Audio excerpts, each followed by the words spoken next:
Daika Satpala Sarvasiddhanta Ratnaya Sarvalokaika Drikprada. O nectar from the ocean of all scriptures, singular fruit of all the Vedas, rich mine of the precious gems of all conclusive truths. You are the only giver of sight to all the worlds.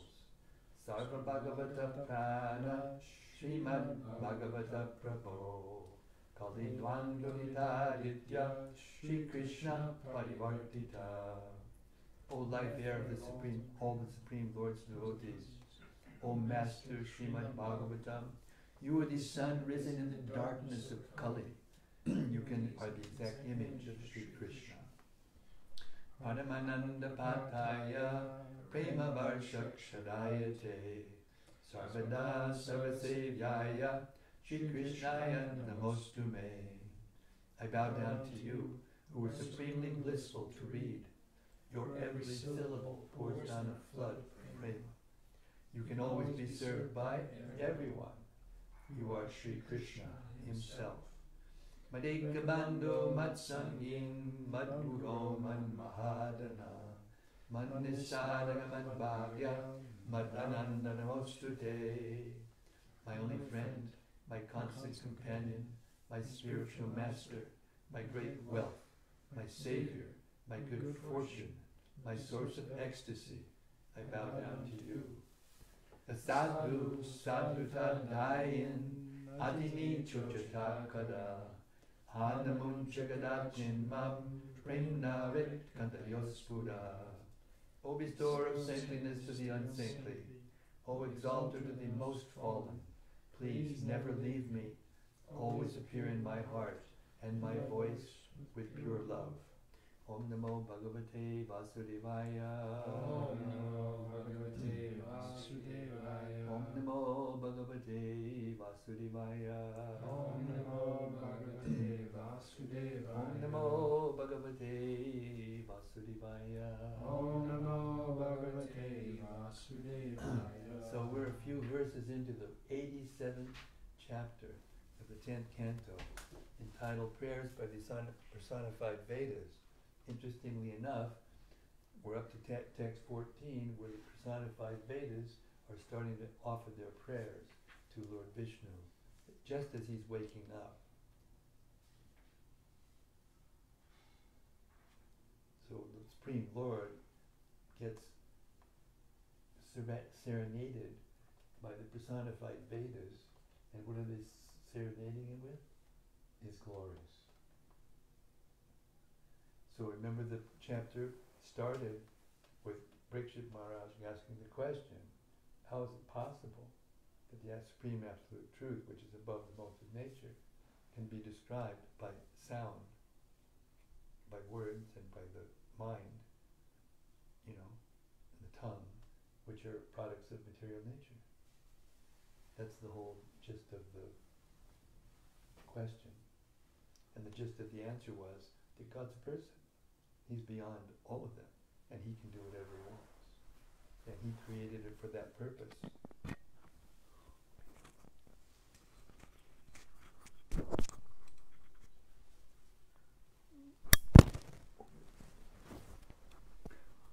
Sorry for that.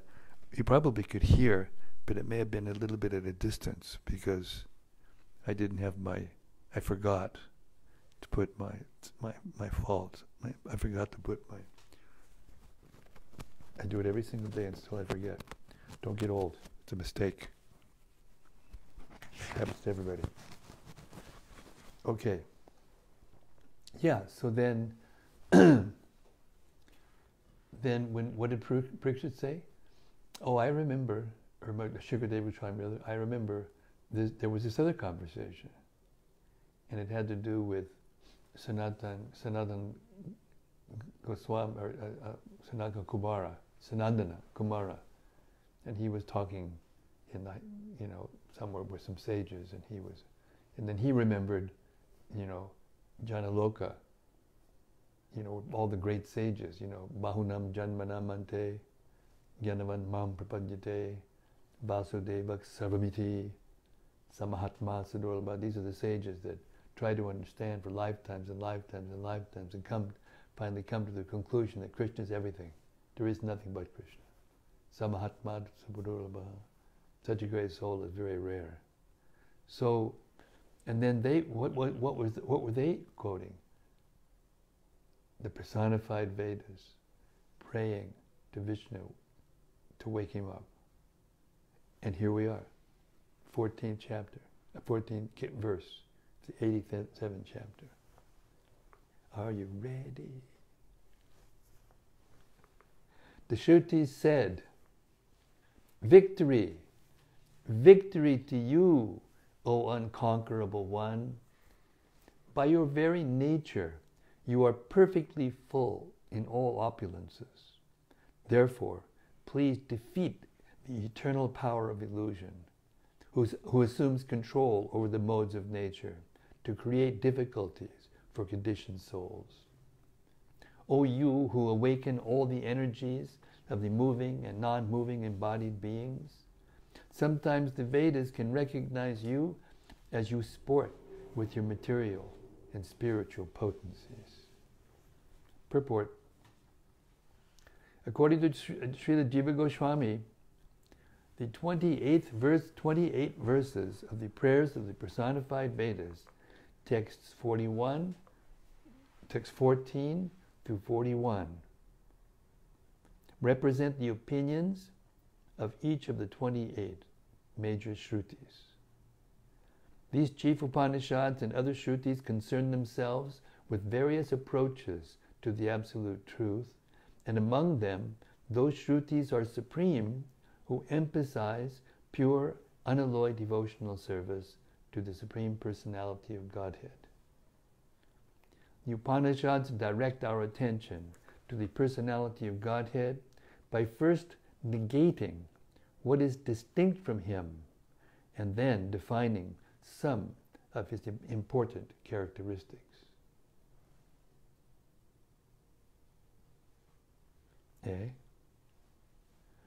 Srila Vishwanath Chakravarti interprets the first words of this prayer, Jaya, Jaya, to mean please reveal your super excellence. The word Jaya is repeated out of either reverence or joy. Okay, so now it's time to feel joy. Going to 1, 2, 3. Haribol.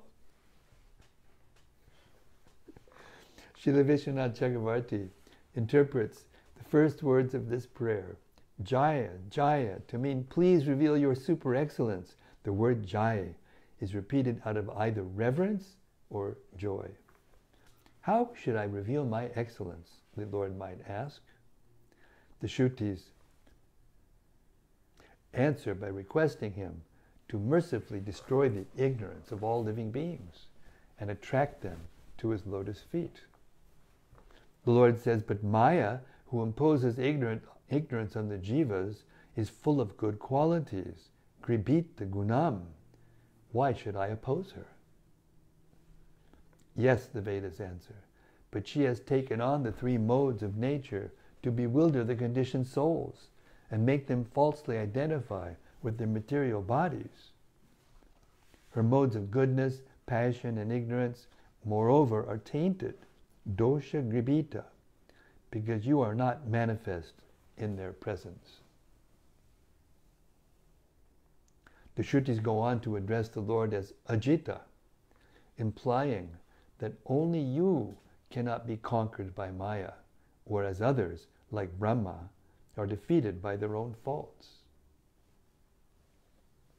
The Lord responds, but what proof do you have that she cannot conquer me? The proof lies in the fact that in your original state you have already realized the perfection of all opulences. At this point, the Lord might object that merely destroying the ignorance of the jivas will not suffice to bring them to His lotus feet. Since the jiva soul, even after his ignorance is dispelled, cannot attain the Lord without engaging in devotional service. As the Lord states in His own words, Bhaktyaham ekaya grayaha. I am attainable only through devotional service. Bhagavatam 11:14-21. To this objection, the Shrutis reply, "My Lord, you who awaken all energies after creating the intelligence and senses of the living entities, you inspire them to work hard and enjoy the fruits of their labor. In addition, by your mercy, you awaken their ability to pursue the progressive paths of knowledge, mystic yoga, and devotional service, allowing them to advance toward you in your aspects of Brahman, Paramatma, and Bhagavan, respectively. And when Jnana, Yoga, and Bhakti mature, you empower the living entities, you empower the living beings to directly realize you in each of your three aspects." If the Lord were to ask for authoritative evidence to support this statement by the personified Vedas, they humbly reply, "We ourselves are the evidence." This is what the Vaikuntha Duta said to Gopakumar in Vaikuntha, or in the Abode of Liberation. Don't believe me? Just watch. Watch us. On some occasions, such as now, the time of creation, you consort with your external Maya potency, whereas you are always present with your internal potency, internal energy. It is at times such as the present, when your activity is outwardly manifest, that we, the Vedas, can recognize you in your play. Thus endowed with authority by their personal association with the Supreme Lord, the Shrutis promulgate the processes of karma, jnana, yoga, and bhakti as various means for the conditioned souls to employ their intelligence, senses, mind, and vitality in search of the absolute truth. In many places, the Vedas glorify the transcendental, personal qualities of the Supreme. The following verse appears in the Shvetashvatara Upanishad 6:11, the Gopal Tapani Upanishad Uttara 97, and the Brahma Upanishad 4:1. Eko Deva Sarvabhuteshu Buddha Sarvabhyapi Sarvabhutantaratma Karmadyaksha Sarvabhutad Vishasa Sakshi Chetak Kevalo Nirgunascha. The one Supreme Lord lives hidden inside all created beings. He pervades all matter and sits within the hearts of all living beings. As the indwelling Supersoul, he supervises their material activities.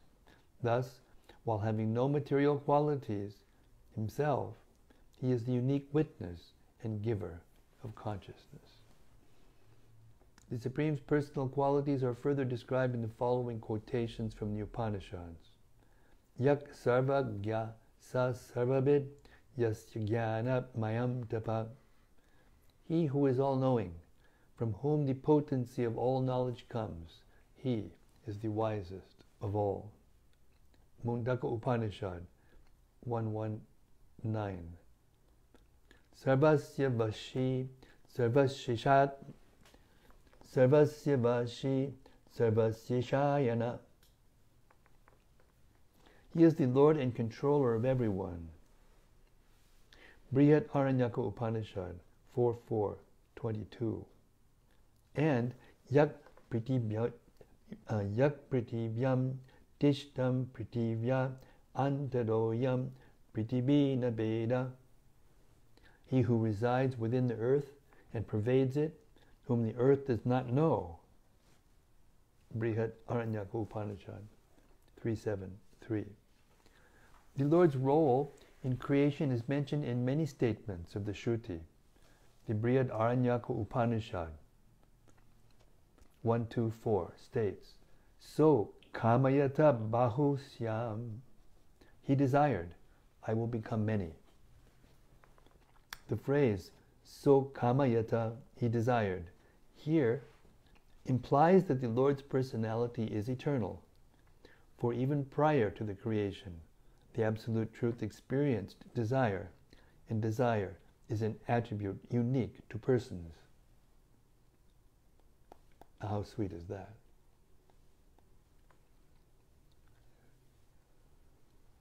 The Aitreya Upanishad 3:11 similarly states, Sa aikshata tate jo srijata. He saw, and his power sent forth the creation. Here the word tat teja refers to the Lord's partial expansion, Mahavishnu, who glances upon Maya and thus manifests the material creation. Or tat teja may refer to the Lord's impersonal Brahman feature, his potency of all-pervasive eternal existence, as described in the Brahma Samhita 540. Yasya prabha prabhavato jagadanda koti kotish ashesha vatsudadi vibhuti binam tad brahma nishkalamanantam ashesha bhutam govindam adipurusham tamaham bhajami. I worship Govinda, the primeval Lord, who is endowed with great power. The glowing effulgence of his transcendental form is the impersonal Brahman, which is absolute, complete, and unlimited, and which displays the varieties of countless planets with their different opulences in millions and millions of universes. In summing up this verse, Srila Sridhar Swami prays, Jaya Jaya Jita Jaryaga Janmaga Jangama Vritim Ajam Upanitam Rishagunam Nahi Bhavantam Rite Prabhavanchami Nigamagita Gunarvatatava. All glories to you, O unconquerable one. Please defeat the influence of your eternal Maya, who covers all moving and non-moving creatures, and who rules over the modes of illusion. Without your influence, all these Vedic mantras would be powerless to sing of you as the ocean of transcendental qualities. Text 15. That was just one verse. Now you why in the Krishna book, the 87th chapter is so big. Huh? How many verses in the chapter?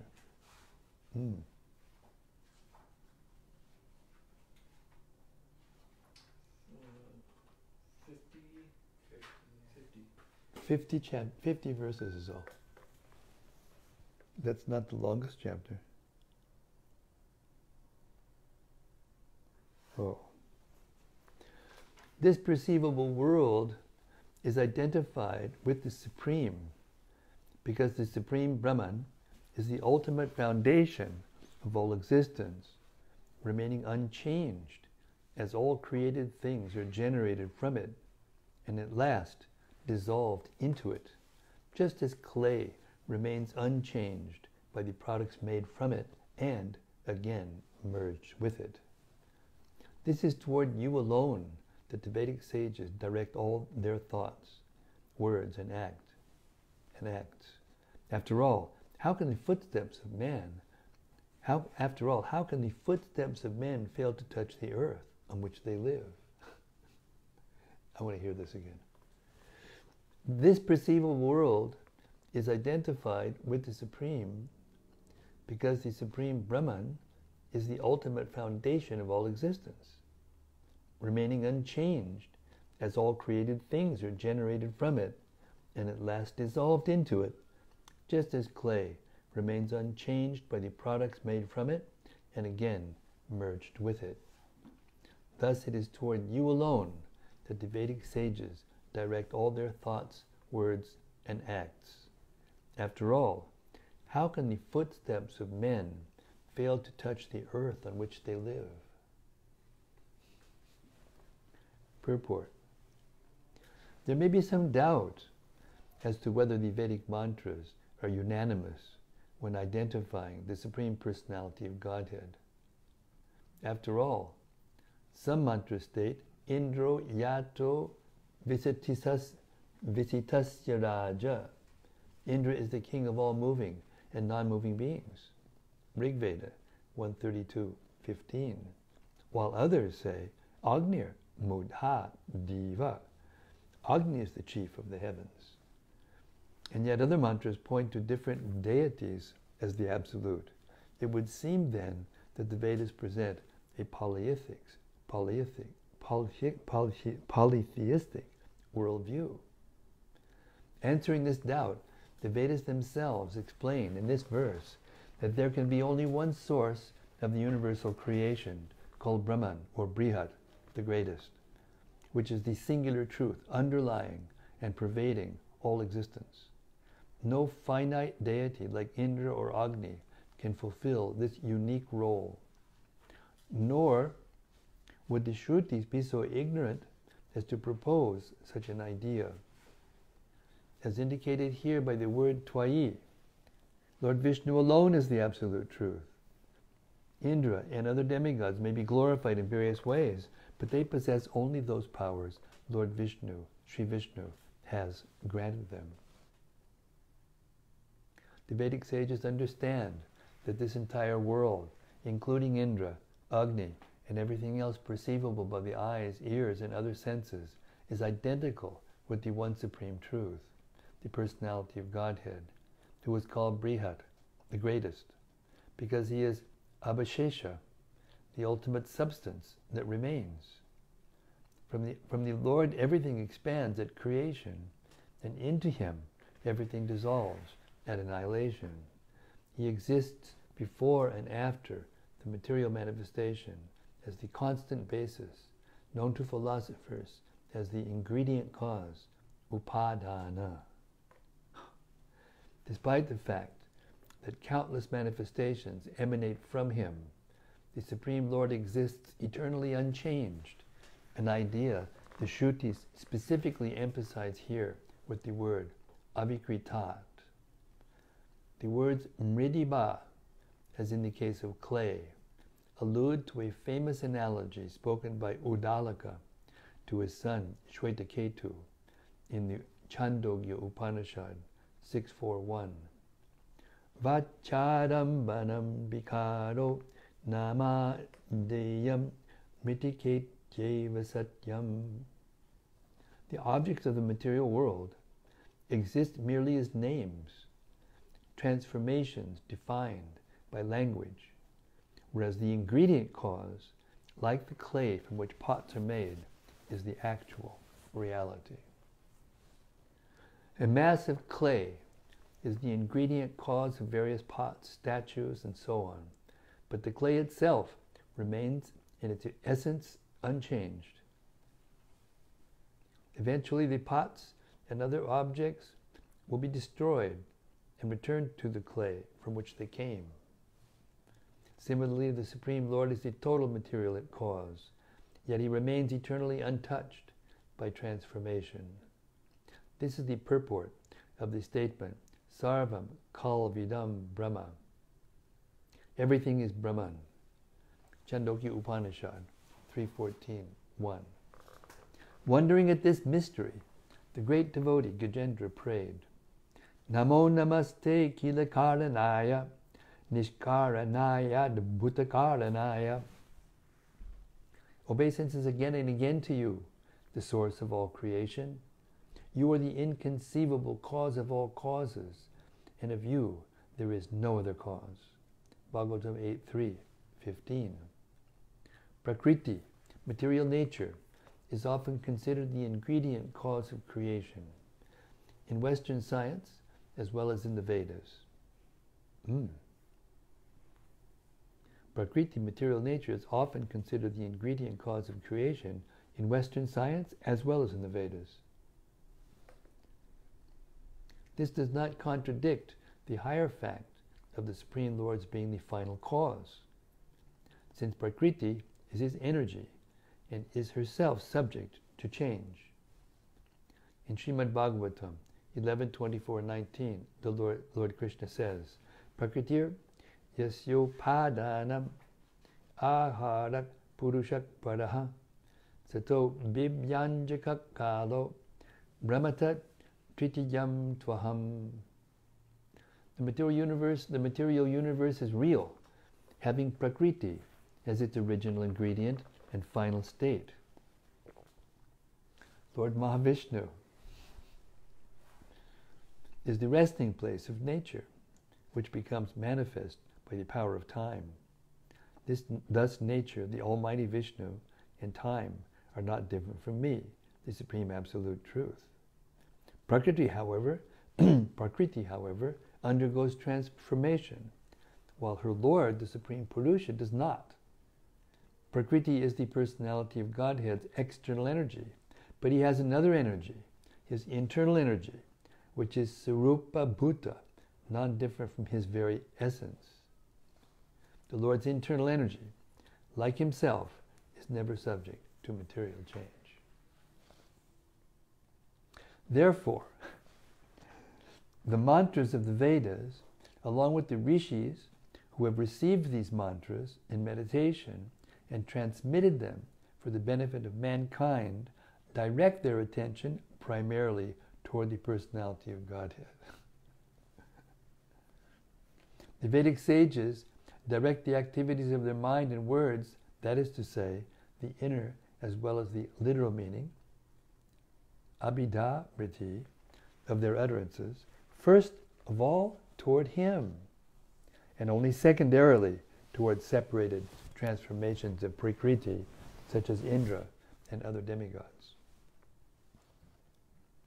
Just as a man's footsteps, whether placed on mud, stone, or bricks, cannot fail to touch the surface of the earth, so whatever the Vedas discuss within the realm of material creation or generation, so just as a man's footsteps, whether placed on mud, stone, or bricks, cannot fail to touch the surface of the earth, so whatever the Vedas discuss within the realm of material generation, they relate to the Absolute Truth.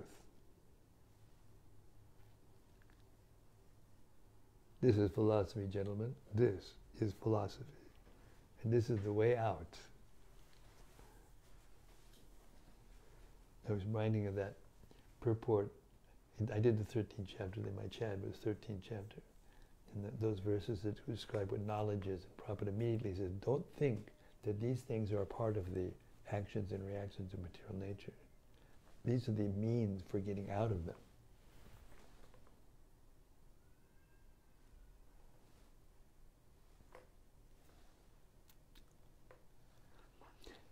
Mundane literature describes limited phenomena, disregarding the relation of its subjects to the total reality.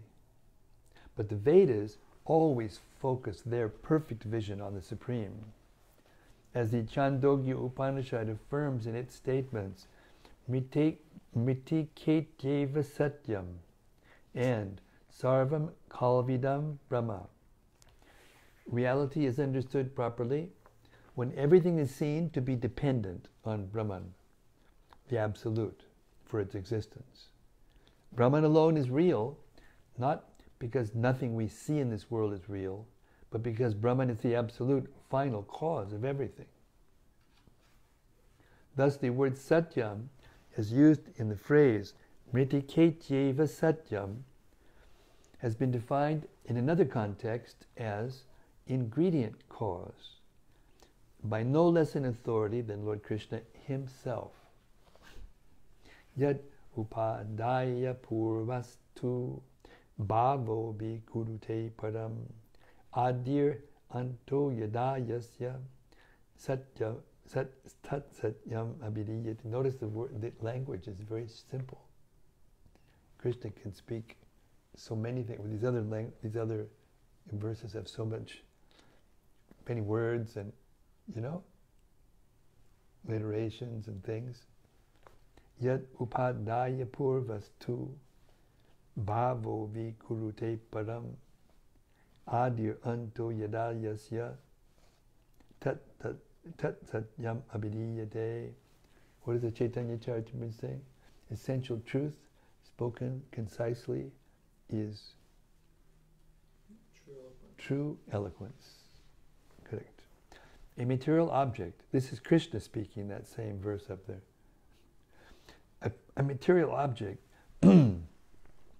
itself composed of an essential ingredient, creates another material object through transformation. In this way, one created object becomes the cause and basis of another created object. A particular thing may be called real in that it possesses the basic nature of another object that constitutes its cause and original state. Bhagavatam 11:24-18. Explaining the word Brahman, Srila Prabhupada writes in Krishna, the Supreme Personality of Godhead, the word Brahman indicates the greatest of all and the maintainer of everything.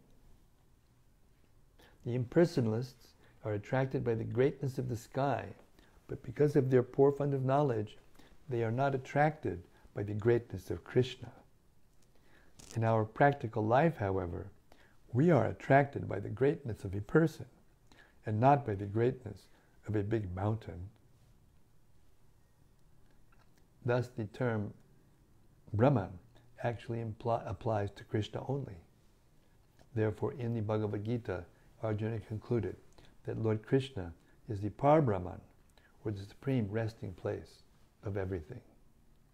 Krishna is the supreme Brahman because of his unlimited knowledge, unlimited potencies, unlimited strength, unlimited influence, unlimited beauty, and unlimited renunciation. Ultimately, therefore, the word Brahman can be applied to Krishna only. Arjuna affirms that because the impersonal Brahman is the effulgence emanating as rays of Krishna's transcendental body, Krishna is the Para-Brahman. Everything rests on Brahman, but Brahman itself rests on Krishna. Therefore, Krishna is the ultimate Brahman, or Para-Brahman. The material elements are accepted as the inferior energy of Krishna.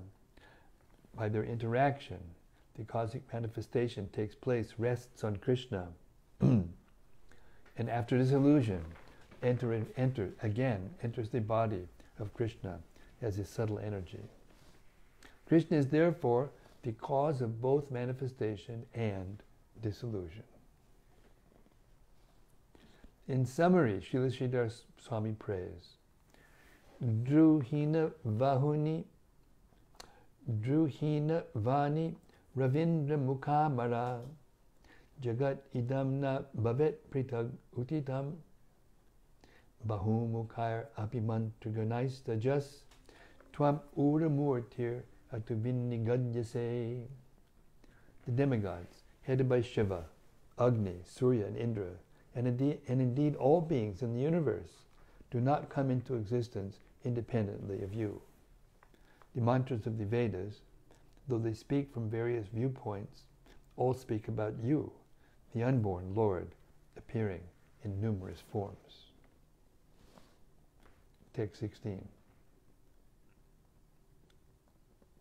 Therefore, O Master of the three worlds, the wise get rid of all misery by diving deep into the nectarian ocean of topics about you, which washes away all the contamination of the universe.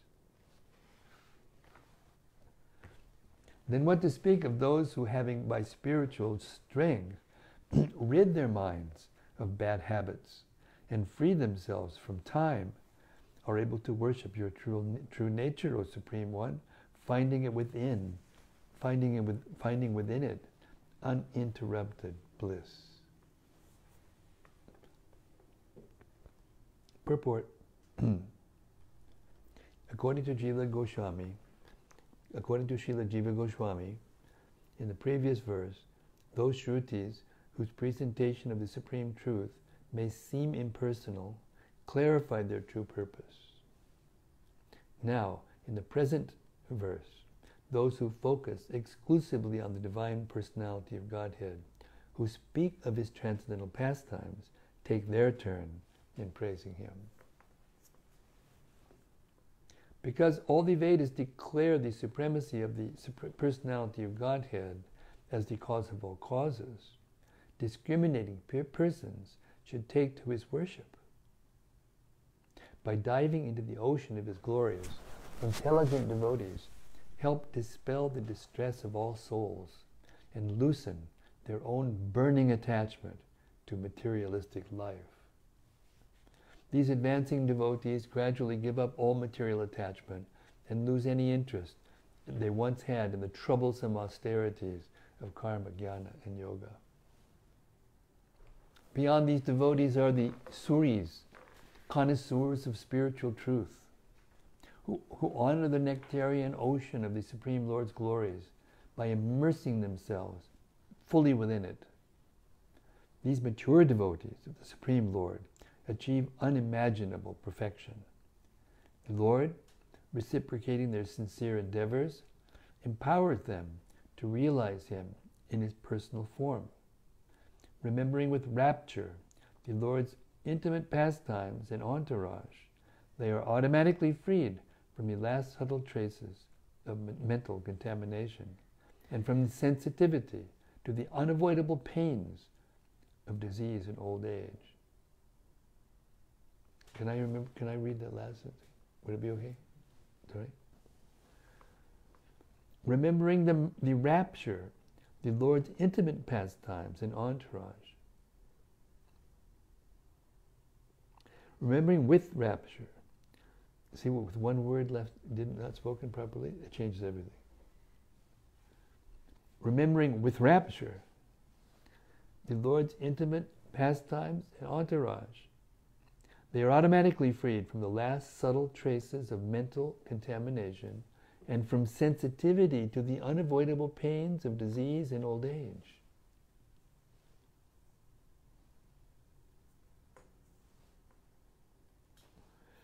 Referring to the purifying power of devotional service, the Shrutis say, Tad yata pushkara palasha apo na shlishyante evam vidi papam karma na shlishate. Just as water does not adhere to a lotus leaf, so sinful activities do not adhere to one who knows the truth in this way. The Shatapatha Brahmana, 14.7.28. Taittiriya Brahmana, 3.12.9 and 8. Brihad Aranyaka Upanishad, 4.4.28.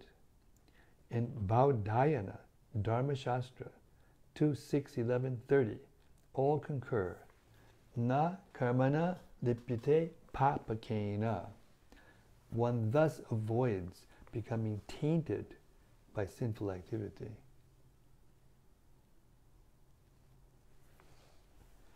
The Rig Veda 154.1 refers to the Supreme Lord's pastimes as follows. Vishnor nu kam biryani prabocham yak partivani vimame rajangsi. Only He may fully enunciate the heroic deeds. Only He may fully enunciate the heroic deeds of Lord Vishnu, who can count all the particles of dust in the world. He is the one omnipresent Lord and controller. Only those wise souls who worship Him obtain eternal happiness, not anyone else. And how masterfully these purports are being organized. You notice when you get to this sentence that says, in this connection, Srila Swami prays, you know that you're coming to the end of the purport. They give him the last word. Just like Lord Chaitanya gave him the last word. In this connection, Srila Swami prays, Sakala Veda Ganirachita Tad Gunas Sad Gunas Tvam iti sarva manishi janarata rataha Twayi subhadra gunachavanadibis tavapada smarane nagata klavaha. Because all the Vedas describe your transcendental qualities, all thoughtful persons are attracted to hearing and chanting about your all-auspicious qualities. Thus, by remembering your lotus feet, they are freed from material distress. So, it seems pretty obvious, doesn't it? That if you don't hear sufficiently and properly, then when you go out there and mix with the world and do your things and interact with persons who are actually, interacting by the modes of material nature, unless you're doing this, it will be impossible for something not to stick on you, splash on you and then stick on you. It's the supreme prophylactic, the supreme protector.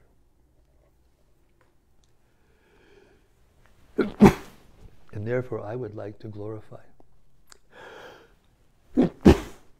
excuse me, the devotees who come to hear every day, or the devotees who come and hear regularly, even if they're not here, live, because they're living in so many places, different time zones and everything.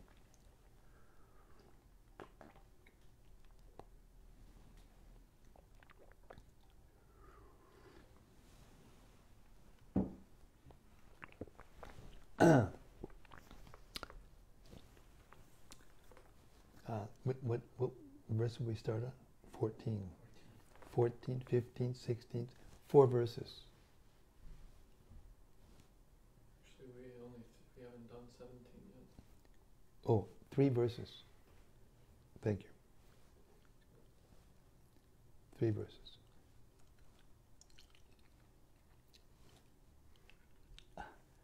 It's amazing.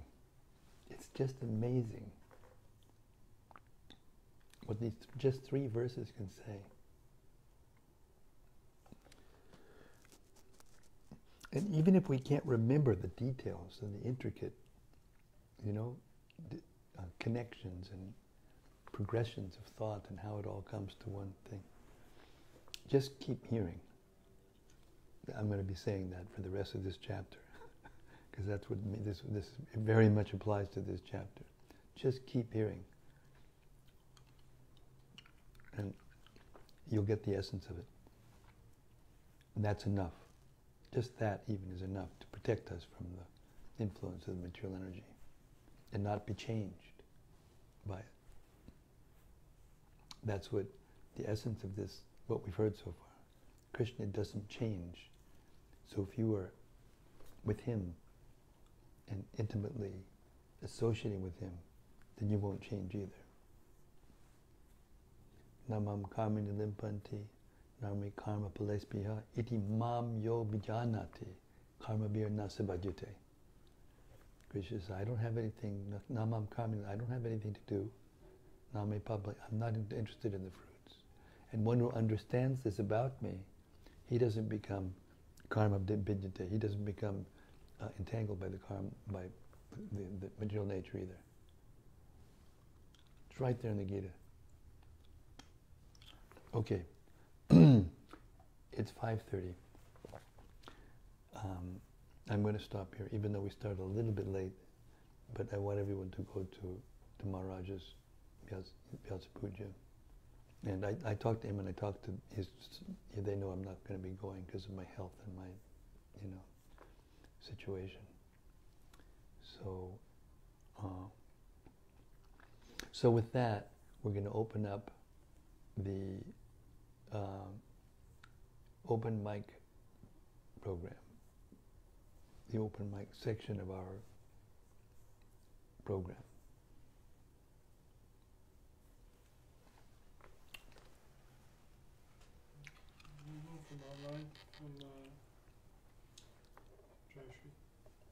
Jayashree has something to say. Okay. She says, realization. The purports of the verses explain the relationship between the Supreme Personality of Godhead. Put it closer to your mouth. What you're doing is like this. And every time you go like this, then they sometimes don't get it. And then they sometimes get it. Keep it right there. Thank you. The purports of the verses explain the relationship between the Supreme Personality of Godhead, His inferior and superior energy, and creation of the material world is so clear. I have read these topics a few times before, but found it difficult to understand. It is a pity that not many people can appreciate the deepness of the philosophy, including many devotees. Thanks, Guru Maharaj, to lead us to dive into the great ocean of Vaishnava philosophy. Your servant, Jai Shri Devi Dasi. Hare Krishna. Well, this is an example of what I was talking about before we started the live stream. You know, sometimes you just have to graciously, receive thoughts like that and not run away from them. We do. In my heart I run away, but I know that this person is getting something, and therefore I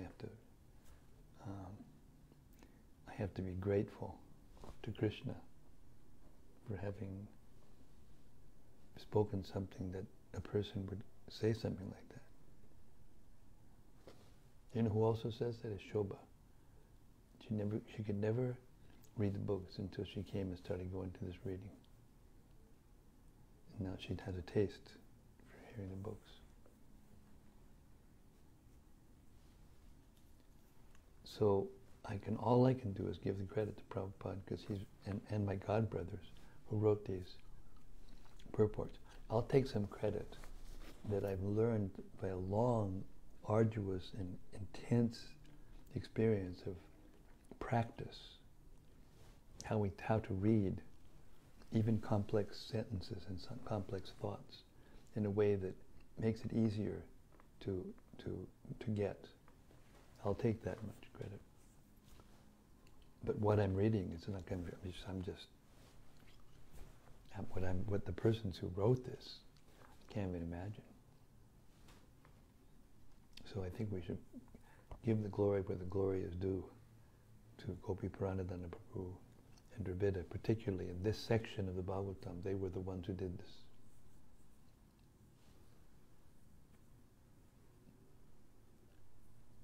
So thank you, Jai Shri. Hare Krishna. Rati Manjari also. Rati, go ahead. Dear Guru Maharaj, please accept my respectful obeisances. Thank you indeed for your enthusiasm in reading even these highly philosophical truths. It helps all of us. Hare Krishna. Well, if you weren't here, I wouldn't be doing this. It's as simple as that. It takes two to tango.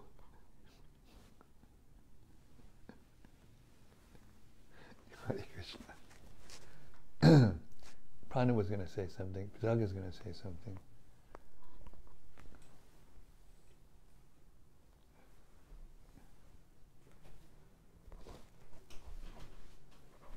Wow, we have a little parampara going on here. Got a little parampara system going over here. Now I know why this little yatra, this little ashram is so solid.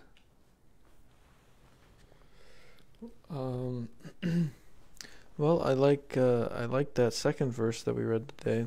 I mean, I liked all three, but I liked the second one a lot because that purport was long and intricate, but at the end of it, it kind of came out. I felt like I had been enlightened a little bit more about the purport of the actual text, because I never understood exactly what that meant about the feet being on the ground.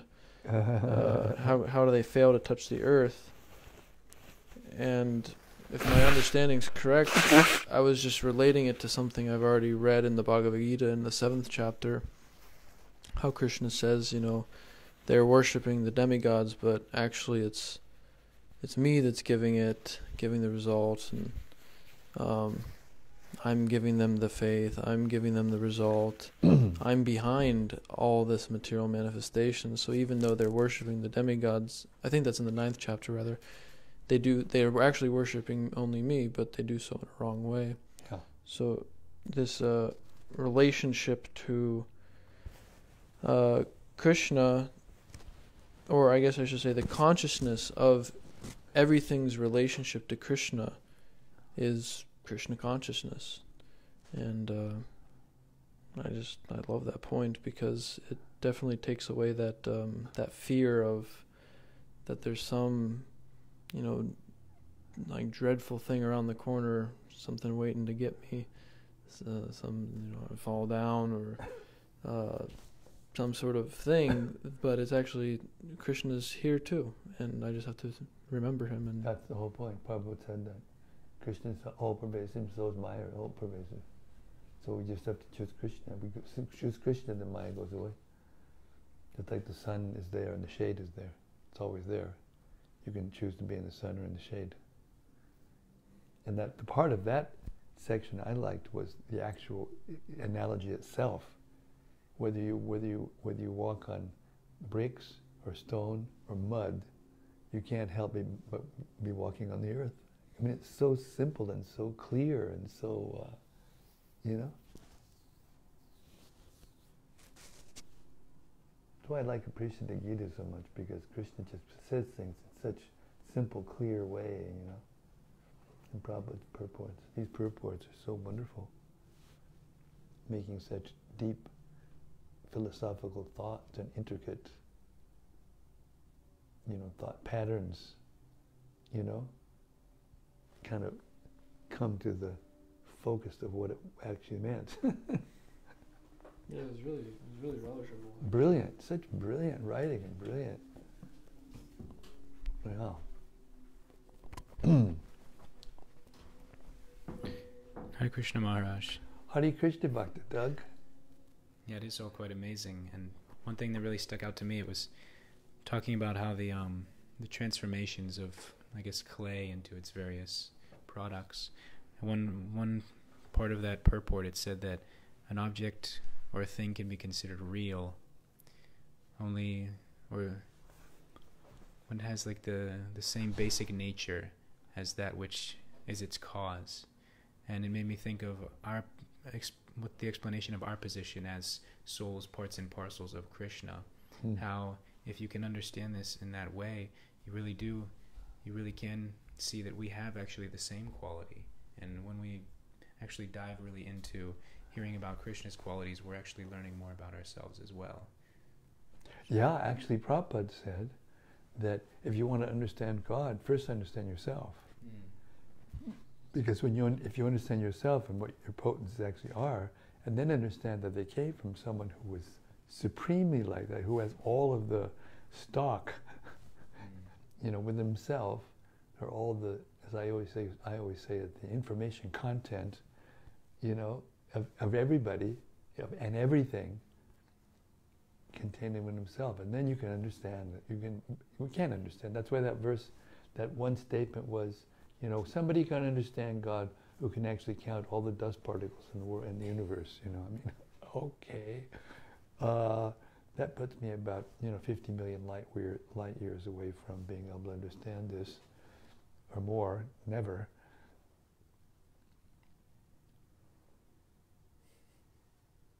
But if you just start, the first step, the journey of 1,000 miles begins with the first step.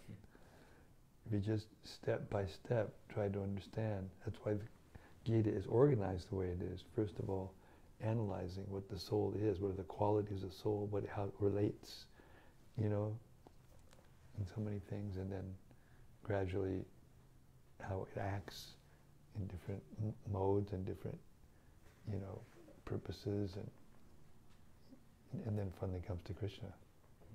Aham sarvasya prabhu, it's all coming from me. Etad yoni nibhutini sarvanicha pradadya aham krishnasya prabhabhak pralayastada. Even the annihilation of things and the creation of things, it's all, it's all Krishna. The impersonalists, that's why they go through this intricate, philosophical approach, because the impersonalists have twisted it, and come to an impersonal conclusion, because how can a person do that unless you actually know who Krishna is, and you know Krishna. And that's why I think that one part, which I was also reflecting on, that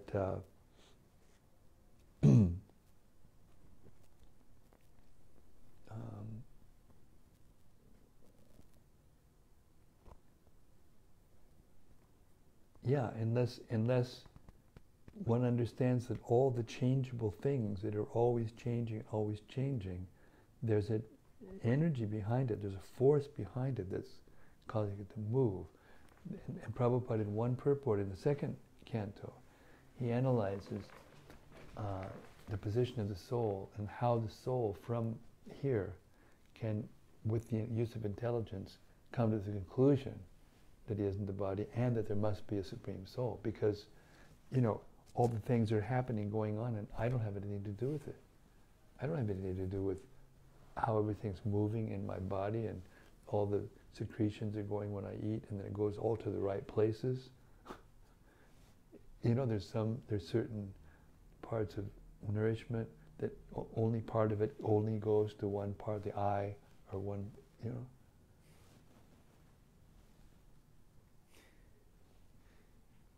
You know. And we don't know that, so how could we be doing it? And then if you look outside of yourself, you see all these things going on, you don't have anything to do with it. You know, you're looking out at a tree and all of a sudden, if you happen to be there at the right moment, you know, practically all the trees just go, ooh, you know, and they all come out at the same time. Maybe not all at once, but they all start to sprout, they all come, it's like, that's why they have those cameras that speed it up and you can see it happening in front of your eyes. You know, all the trees, leaves coming out of the trees all at the same time, and you have to see, wait a second, I didn't have anything to do with that. And I look at another place in another part of the world, and it's same thing's happening. I didn't have anything to do with that either. Somebody has something to do with it.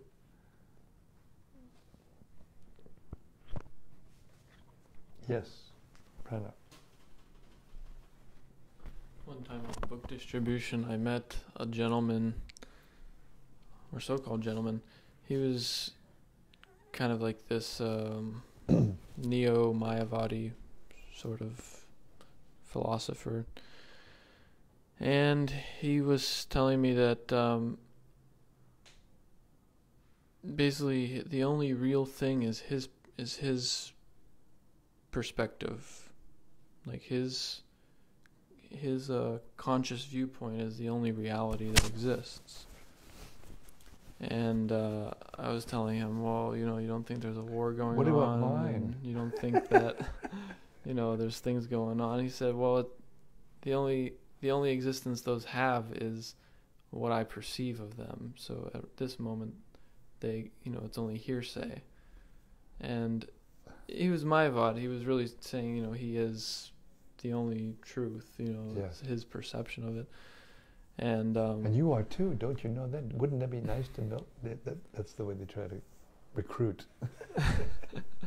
And I guess he was just, I mean, I was saying, you know, how about if I punched you in the face right now, would that also be part of your, like, you know, supreme will? And he said, yeah, I guess it would be. Boom!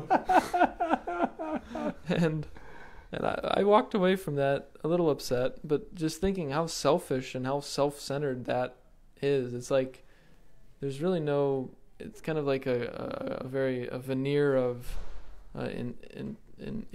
intelligence and whatever, you know. But actually, it was just like the self-centeredness of like a little child, you know. There was an example of this when.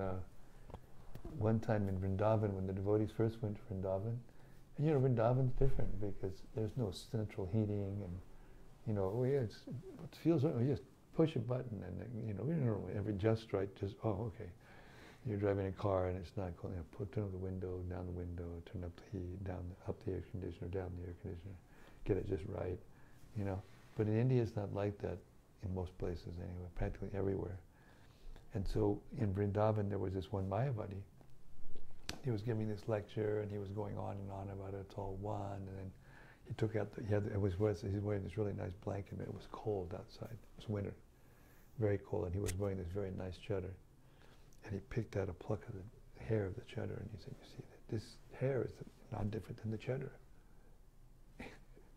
And I don't remember whether he was in the audience or just happened to walk by, and Gurudas said, "Well, that's the same as the chadar?" "Yeah, so it means the same, it's the same value?" He said, "Yeah." "Well, could you give me the chadar?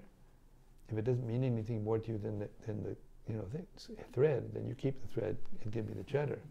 And he was caught, because if he didn't do it, then the audience, he would be exposed. So then he gave him the chadar. And then he kept on with his lecture and everything. And then afterwards, I don't remember whether he ran after him or sometime or other, he came to him and said, "Could you give me that chadar back?" You know.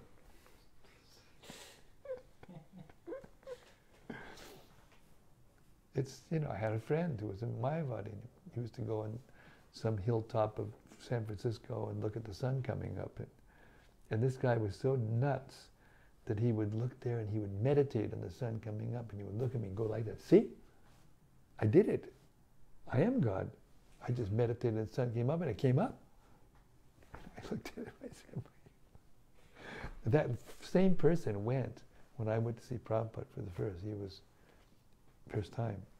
And he was there and he couldn't stand it. And I was just like, I was on the floor and tears were coming out of my eyes, and I was like, this is it.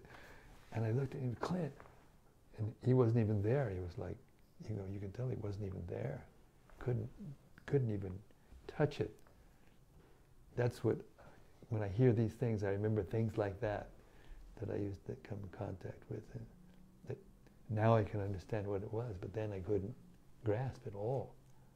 I just knew that Prabhupada was, opening me up and opening my eyes,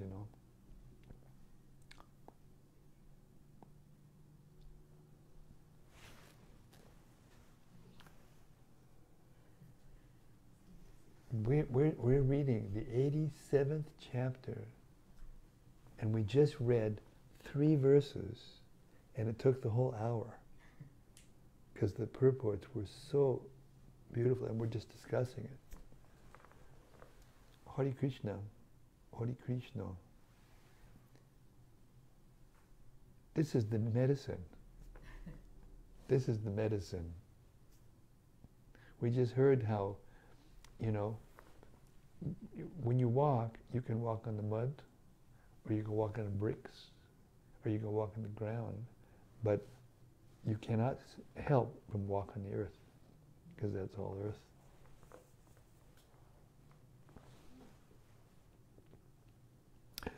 So we will stop here to give time. Oh, we have something else? Okay. Cyberspace is speaking. Well, we're not in person. Someone's speaking through cyberspace. So it's about another topic. She said, "I have seen on the calendar that there is a solar eclipse. Someone told me that this is the night where Radha and Krishna meet each other in Kurukshetra, and so it is very auspicious. Another person wrote that the deities in ISKCON Vrindavan were closed for 2 darshans because it is a contaminated period. Could you please speak a little bit about the nature of this particular solar eclipse? How are we to observe it, and why are the deities closed? Isn't Krishna beyond all contamination?"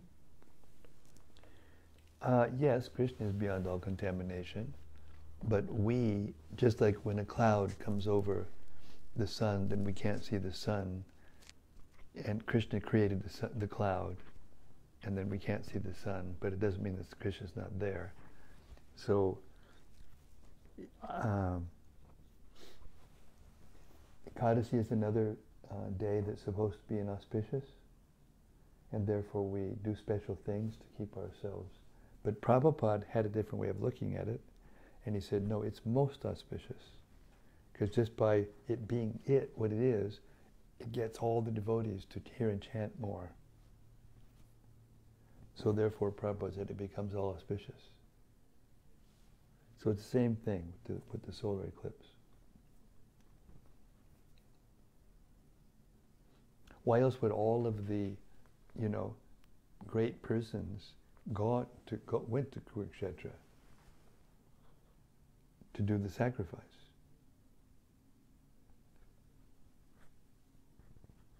To make it auspicious. It is auspicious because it brings all the souls together. In terms of, that phenomenon of stopping deity worship and not allowing anybody to, it could be contaminated by smarta, by rules and regulations, by smarta conceptions.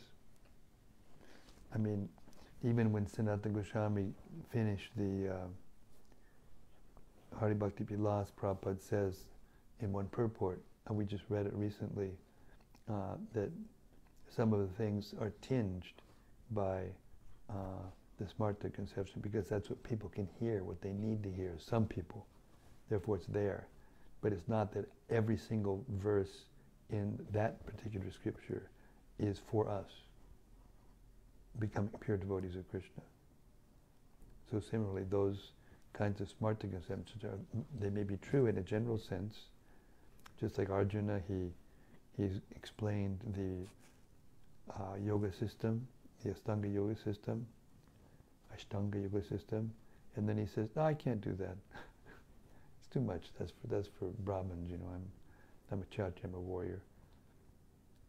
And then at the end of the Gita, after he said so many things to Arjuna, he's not just speaking to Arjuna, he's speaking to everyone in the universe. Everyone's in a different position, different place, and they all need to hear certain things to take them forward. And then eventually he says, Sarva Dharman Prijinda, Ma Shucha, don't worry about all of that, just surrender to me, and you'll get everything. And that's the essence of this chapter that we just read.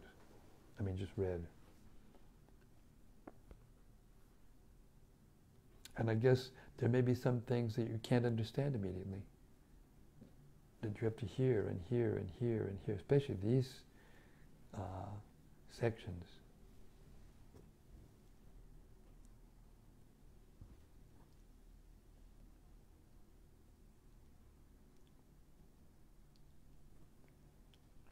In other words, I don't have the answer to that, why they would close the deities, for solar eclipse.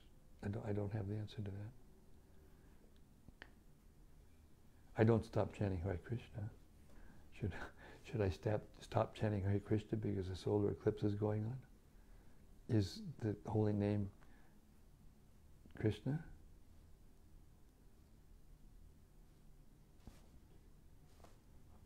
Yes. It doesn't make sense to me. So I think the purport is that there are things that go on that may not be perfect, but are attractive to certain persons in certain places, and help them to have some, respect, some proper, way to see things. And therefore another purport that I just read recently in the teachings to Sanatana Goswami is that Prabhupada was talking about the Acharya and how it's the Acharya's duty to be able to